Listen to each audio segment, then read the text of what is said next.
So, welcome to day three. You can see we're already smiling, we're already giggling, we're already laughing. I just love we're kicking off day three with Tonia Smith. And so, what a freaking hoot. This woman is my friend. We have traveled together, we've lived life together, and I'm so happy to bring her to you today. So, Tonia is an experienced speaker. She just won a speaking competition last week, by the way. Congratulations. Thank She you. is a best-selling author multiple times and a social media marketing coach who combines her love for adventure. And if you follow her, you know this to be true, and her family life in the country with a passion for empowering entrepreneurs.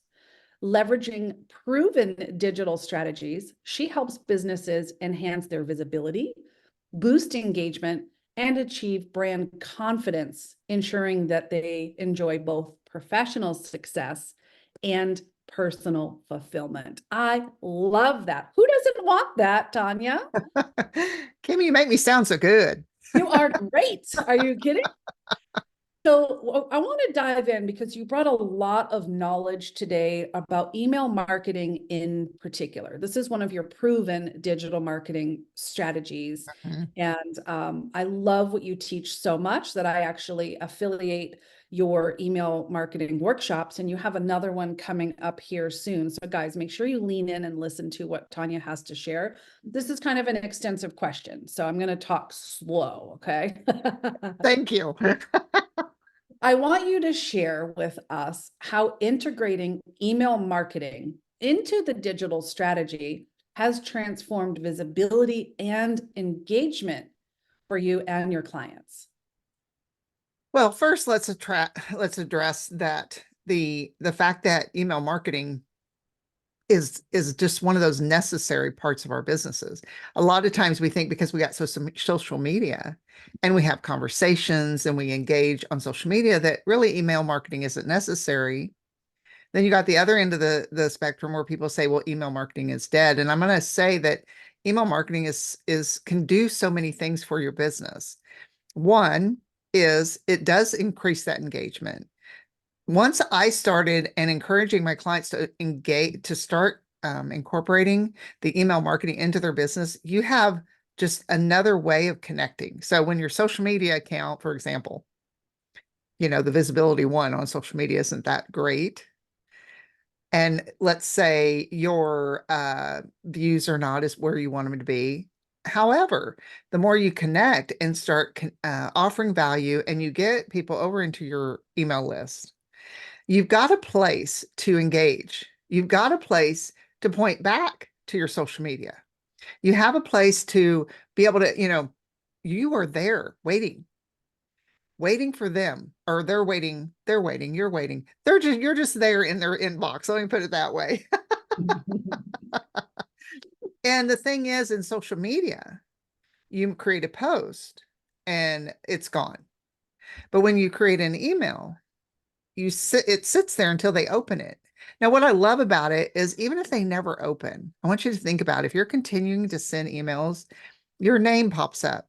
I want you to think about as you're scrolling through your emails, maybe you don't open them. Maybe there's thousands you don't open. If you're like me, you have that number sitting there. Some people can't handle the number. I get it. Either way, you're fine. But as you're scrolling through, you see a name over and over, and you're like, finally, you're going, who is this person? And they have a headline or a subject line that grabs your attention, and you open and you're like, oh, this person's pretty cool. That's the power of email. You just have that ability, even though you may not get high open rates yet. And so it may be discouraging. And you think, okay, well, I'm just not going to open or write to my list because I'm not getting the results I want. But it's a long-term game. And it's one of those that as you're growing and the list, you're growing your community, you're growing the relationship with this community. You're building that know, like, and trust in your email marketing community. Then you will find that your social media, your business, the things that you're pointing them to, the things that you're wanting to create an income around automatically starts growing.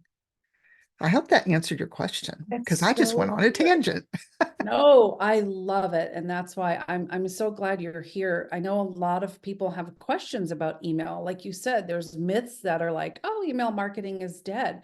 And we need to debunk those.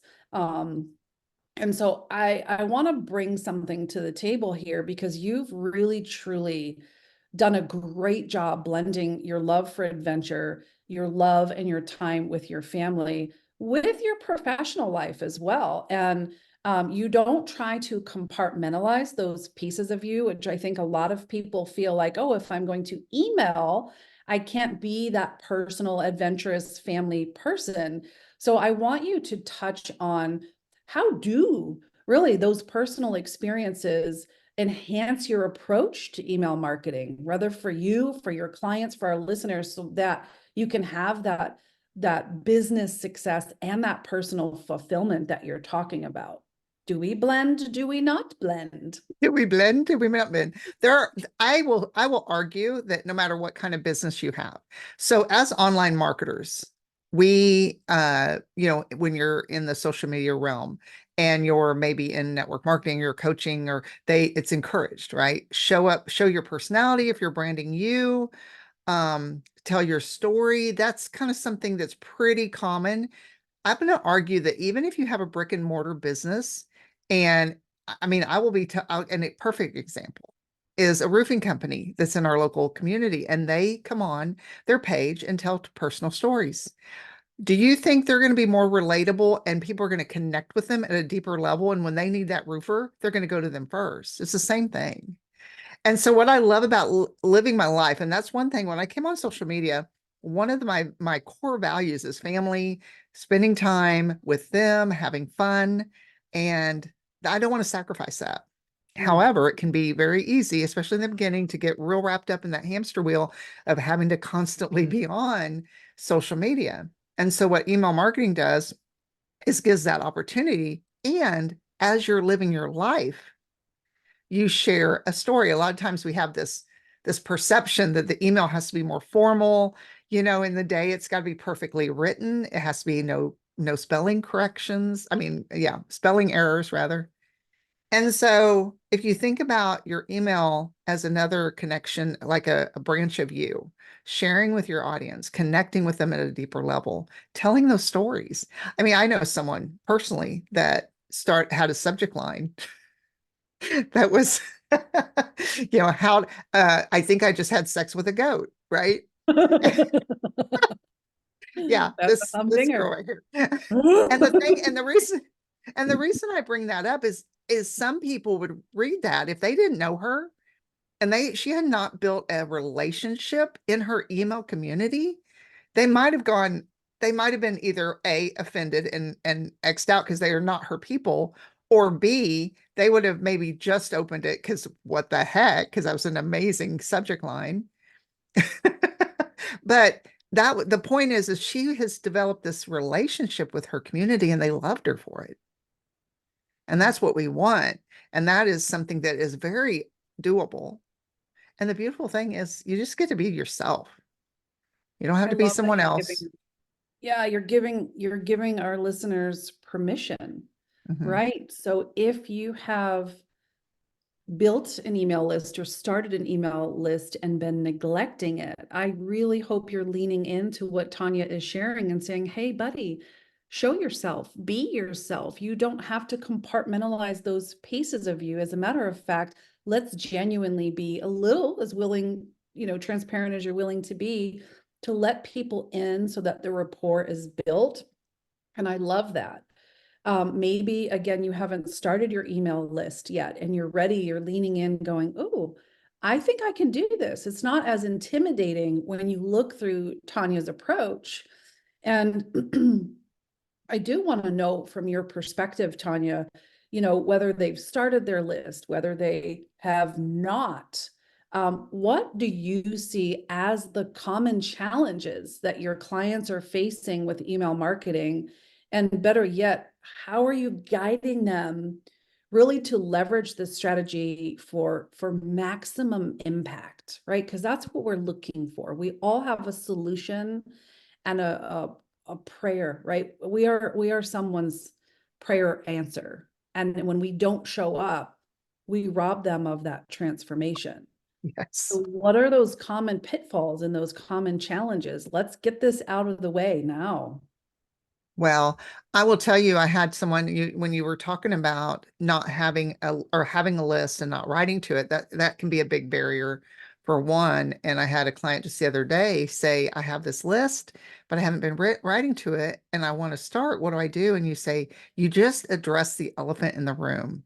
So if you have not, that's probably more common, than you think. And so if you're thinking, I'm probably the only one that has a list that don't write to it, you're not. But let's address the elephant in the room. When you start writing back to your list, say, hey, I haven't written in a while. And you don't have to say you don't have to apologize, right? Just come from a place is just, this is facts. I haven't written in a while, but I have a message and I want to share it with you. And what I would say is let them know what you're going to be sharing. Give them that opportunity to unsubscribe and to leave your community, because you really want those people in your community that get you, that want to stay with you. So that's one thing that I think is a big barrier is people come in and start their list, they start writing and people leave.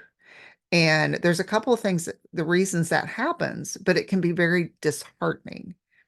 I say you can get to a point where you see those unsubscribes and you celebrate. So when someone comes into your community, they are, a lot of times in the beginning, we're just gathering people.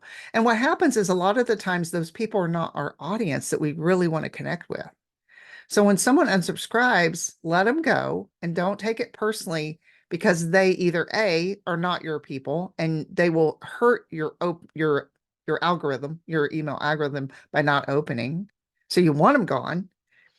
But B, 9 times out of 10, or maybe that's a high, I don't know, I haven't done the stats. I would say probably at least 50% of them will end up coming back. If you're consistently putting your message out, a lot of times they just come back. I've had that happen. And so there, I'm trying to think of some more barriers, Kim, if you think of any that you can share with me that come in into your mind. But I know that a lot of times it's just that sitting down and not knowing what to write. And then we get wrapped up in our head. So I have this kind of this formula, and it's talking about the power of one. It's writing to that one person when I don't care if you have an email list of one or 10,000, write as if you're writing to one person. And so in your mind, before you start writing, who is that one person that needs what you have?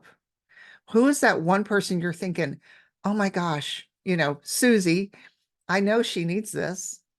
So write to her, right? You may not um, have a particular person in mind, but you know of a problem that you're solving and you know there's people out there that need that. So having that one person, having a one topic, don't try to write a whole newsletter, like a whole bunch of information. And that's going to confuse people. And then have one call to action. So speak to one person, have one topic and one call to action, and just keep it simple. And that once you get in that flow, and hey, we got AI now, right? Put an idea into Chat GPT or whatever AI you use and let it give you some ideas. But make sure you're using your voice, your story. I'm trying Mm. to think of any other blocks that may come up or challenges, but those are the ones that came to my mind. No, that is so flipping good, and really kind of what I'm taking away, and what I hope you're taking away from hearing Tonia is that number one, you don't have to put on a show for people. You actually pull the curtain back and just let them into your life. Be genuine, right? Be a little transparent. I really wasn't sure if I had sex with a goat. I think he had sex with me. I didn't have sex with him, but I think he had sex with me. And I was like, I need to share this with my people. And it is true. Everything you've said, it's you're cultivating those connections in that community. So you're building friends, you're building a loyal fan base, you're building referral and networking opportunities. And so I hope that you're walking away with some value and some actual email etiquette today. So, we kind of leave this on the challenges and what's gone wrong debunking of those myths. You have brought a gift, and I love this gift so much because it's the top 9 mistakes to avoid when you're ready to sit down and write those emails. So, friends, Tonia's link is right below this video. But first, I want her to explain to us, what is this all about? Top 9 mistakes to avoid. Tell us more about this. Well, one of the things that we go through, and I know I did, is you sit down, you're creating whether it's your first time to create an autoresponder, which is something what that refers to as when you're creating a platform that offers you a one-to-many, and it can be intimidating. But there's certain legal things you need to do, and there's just certain practices that we shouldn't do. And it's in the not knowing of what those are that can keep us stuck. That can, like, oh my God, I don't know, I'm going to mess it up, right? And so I thought it would just be easier to just avoid these mistakes, right? Because that's what we sometimes keeps us from moving forward, is the fear of failing, and when we're dealing with tech, or we're dealing with certain things in that realm, sometimes it's good to know. It's good to know what to avoid. Yeah, we can fix it later, but sometimes it's just easier to know before you make the mistake. And so that's why I've created this list of the 9 things. I give a little bit of description so that it kind of supports you in that. So I love that so much. And honestly, thank you for bringing that gift for our friends. If you are really in a space where you are ready to eradicate the overwhelm and write in a stress-free, effective way, I want you to grab that download. It's a beautiful gift. And like I said, I'm an affiliate of Tonia's. I promote her things because I've seen her teaching. She's got so much skill, and she is the lady to learn email marketing from. So let's increase your conversions, let's increase your bottom line, and have some fun while doing it. Tonia, thank you so much for helping us just kind of unveil the truth behind email marketing.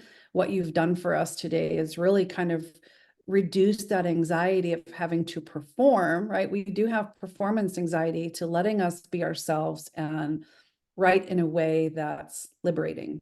So thank you for that. thank you, Kim. This has been so fun. Thank you. All right, grab her gift right below, and I will see you in the next video with our next incredible speaker. Bye for now. Bye.